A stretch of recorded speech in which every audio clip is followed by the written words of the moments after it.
E quando a gente fala em crianças, a gente está falando em escola, a gente está falando de vida. E quem vai me fazer companhia para a gente falar sobre volta às aulas, só que de uma maneira diferente, é o Dan. Mais uma vez. Tudo bem contigo, Damião? Como vai? Tudo bem, Thiago. E você? Tudo jóia também. Seja bem-vindo mais uma vez ao nosso programa. Dan, quando eu te sugeri falar sobre fobia, né, de ir para a escola, eu achei então interessante que do jeito que você me escreveu, me pareceu muito empolgado para falar disso, porque é algo que preocupa, na verdade, muitos pais e também professores, psicólogos. Por que isso pode ser tão importante a gente falar sobre fobia? Na verdade, a gente precisa pensar em fobia escolar, né, Thiago? Porque muitas vezes os pais relatam sofrimento dos filhos, confundem ali como birra e não entende que a escola está trazendo sofrimento para essa criança, esse adolescente. E é um tema que é pouco difundido. Acontece bastante, mas ainda confundido com outras questões. E aí a gente tem aquela premissa de que as crianças muitas vezes não querem ir para a escola. E aí o pai e a mãe podem falar assim, essa criança está com birra e ela não quer ir para a escola. Mas não é simplesmente não querer ir para a escola. Pode ser que esteja, na verdade, tenha alguma coisa no meio de campo para que essa criança tenha desenvolvido isso tudo, né? Essa suposta birra, né, Dan? Exato, assim, a birra é bem diferente, a birra é passageira, não quero ir agora, mas existe aqui uma insistência, uma frequência maior acontecendo. Então, na fobia escolar existe a presença de uma ansiedade antecipatória, o medo, a resistência de ir para a escola, e aí alguns sinais são importantes observar. Eles surgem sempre durante o trajeto de ir para a escola ou um pouco antes. Ou seja, a criança está super bem, passou a manhã inteira brincando, estava ok. Começou o processo de se arrumar para ir para a escola, começa essa sintomatologia ali. Reclamar, às vezes dor de barriga, às vezes dor de cabeça. Ela começa a elencar subterfúgios para não ir até a escola. E aí a gente vai estar falando desses sintomas que muitas vezes aparecem e os pais têm que ficar prestando atenção, porque isso, na verdade, é um sintoma do que talvez a criança esteja passando. Quando a gente fala em bullying, o bullying também pode gerar todo esse problema, né? Sim, a fobia escolar ela pode estar presente quando existe a presença de bullying, por exemplo, mas também quando há dificuldades de aprendizagem, quando alunos com necessidades especiais, como autistas, pessoas com TDAH, superdotados, não são atendidos, né, nas suas necessidades, mudança de escolas muito repentinas, e aí esses sentimentos todos vão criando essa sensação de não pertencimento e esse desconforto. E aí a gente vai ter sintomas físicos logo após. Ânsia de vômito, náuseas, diarreia. E isso vai se aprofundando. A criança perde o interesse total na escola. E aí, qual que é a consequência disso tudo, Dan? Porque a gente sabe que quando a criança ela está passando por uma situação, como você até reforçou, o bullying, às vezes mudar de escola repentinamente, faz com que ela tenha algumas consequências, né? Ela não consegue desenvolver muito bem algumas, as suas práticas do jeito que elas estão fazendo na escola, ela não consegue acompanhar a turma. Tudo isso tem uma consequência a longo prazo para elas, na verdade, né? Perfeito, Thiago. Então, normalmente, elas vão evitar, né, qualquer assunto relacionado à escola ali. Então, é um tipo de assunto proibido, eles ficam mais angustiados quando os pais começam a perguntar de forma mais enfática, mas a questão é que isso vai impactar a curto e a médio prazo, por exemplo, na autoestima dessa criança, baixo rendimento escolar, afastamento ali dos colegas, dificuldades de interação social, e essas habilidades são importantes para uma vida saudável, para uma saúde mental saudável. Então é importante a gente perceber que para além da birra ali momentânea, existe uma coisa acontecendo. Então eu ressalto aqui, os sintomas vão acontecer sempre com mais intensidade.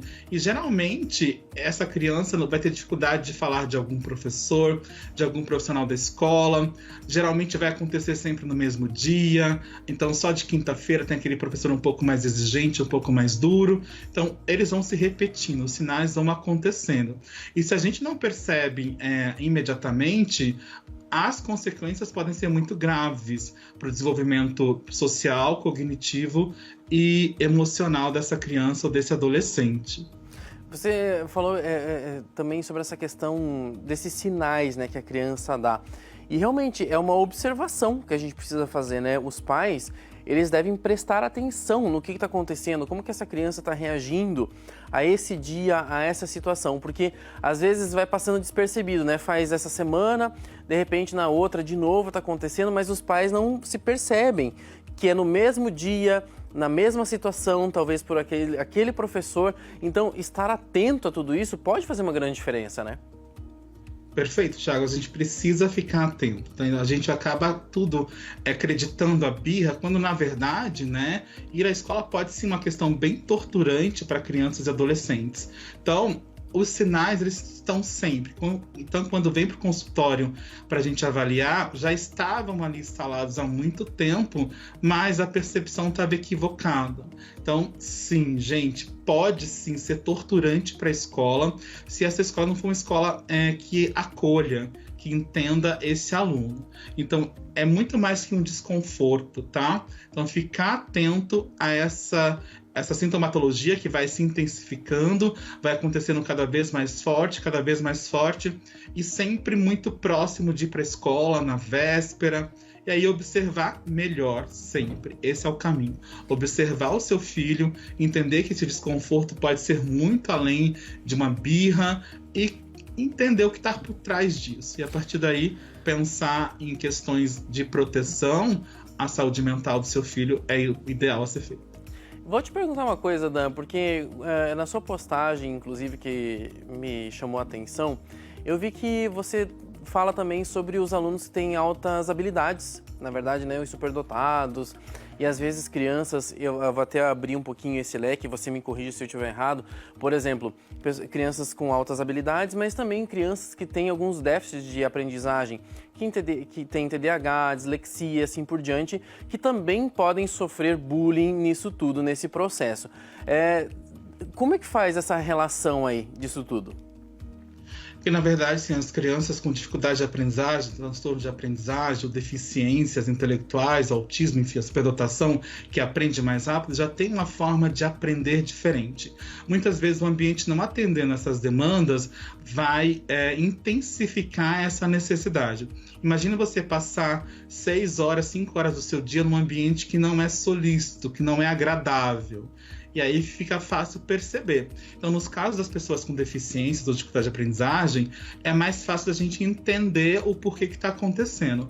No caso dos tipos, fica um pouco mais difícil, porque as pessoas entendem que a escola sempre vai ser um lugar de segurança, quando na verdade pode ser o contrário, pode ser um fator ali adoecedor, né? Então, tem que ficar bastante atento, porque esse sofrimento marcando a vida escolar dele pode aí significar também perdas depois no mercado de trabalho, na universidade, então é bem importante, Thiago. Mas, nesse caso, que as diferenças estão marcadas, fica mais fácil da gente perceber, tá? É interessante, né? Porque quando você já tem essas crianças, esses jovens que têm algumas habilidades ou que têm essas dificuldades em evidência, você consegue destoar, né? Eles destoam da turma, você consegue perceber que ali pode ter alguma coisa diferente. Mas aí eu te pergunto, Dan, como se resolve isso? É através de psicologia, é através de neuro, é através de quê? Quais os mecanismos que vão fazer com que essa criança, esse jovem, porque às vezes a gente está falando de criança, mas os jovens também estão nesse meio do caminho, né? Como resolver esse problema? Perfeito, Thiago. O ideal é que você busque ajuda profissional, seja na psicologia, na psiquiatria. Um bom profissional vai te dar uma avaliação bastante robusta, que vai te dar instrumentos para você lidar melhor com essa questão.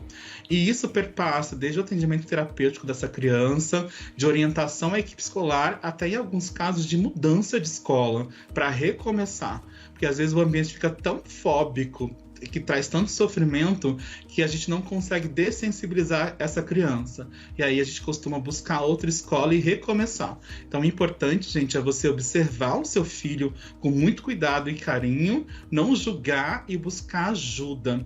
E os professores que estão assistindo a gente, não é frescura, tá? A fobia traz sofrimento, impacta no desenvolvimento a curto, a médio e a longo prazo. Bem bacana, eu preciso só que você reforce pra gente essa questão da fobia. Quando a gente fala fobia, é quase um desespero, né, para as pessoas. Até eu coloquei ali, é um pesadelo. E isso faz com que você se sinta muito mal com isso. Você não consegue prestar atenção em nada, você não consegue vivenciar aquele momento. E realmente pode ser muito torturante para quem passa por uma situação como essa, não é? Exatamente, Thiago. A fobia é uma leitura do cérebro muito ampliada daquele estímulo. Então, para uma pessoa saudável, ok, é só mais um risco, eu percebo, vou ter um comportamento de esquiva aqui. Mas quando já estou em processos fóbicos, esse sofrimento é muito mais ampliado e fica difícil da pessoa conter. Sozinha, ela não vai dar conta. Então, a gente precisa afastar desses estímulos, cuidar e logo após tentar uma dessensibilização. Então, fobia não é frescura, é o cérebro identificando um perigo ali, tá? Muito real para quem está sofrendo. Por isso que não vale aqui julgar, não vale aqui julgar os pais, julgar as crianças. É real. Tudo que o nosso cérebro sente para o outro pode não ser real, pode ser frescura, mas para quem está sentindo é muito intenso. E é uma dor intensa de perder respiração, de achar que vai morrer, de coração vai sair pela boca. Não é frescura. Ela é, inclusive, desafiadora, porque ela acaba impactando a sua funcionalidade. Tem gente que não vai levantar da cama, não vai sair do carro, né? Então, só pensar do que você tem medo. Ter medo é diferente de ter fobia. O medo você lida bem, na fobia você não consegue, você perde o controle. E pode ser fobia de uma borboleta, por exemplo, de gato, de cachorro, enfim, de um lápis, e pode ser fobia da escola, que aí vai trazer um sofrimento e impactar na aprendizagem. Assim, a aprendizagem, meu cérebro está tranquilo, relaxado, feliz. Se eu estou muito ansioso e a fobia é um estado de alerta acima da média, não vou aprender, vou sofrer e aí a gente vai entrar num ciclo de sofrimento eterno. E não é isso que a gente quer, né? A gente quer que as crianças estejam bem, os jovens estejam bem, vão para a escola sim, e a gente precisa identificar então o que está causando tudo isso e resolver o problema. Eu queria agradecer mais uma vez, Dan, a sua participação aqui, muito bom sempre, até uma próxima vez. Perfeito, Thiago, muito obrigado pelo convite. Repito, seu programa sempre com pautas bastante atuais e importantes para a nossa população. Até a próxima. Muito obrigado, até a próxima, Dan. Valeu.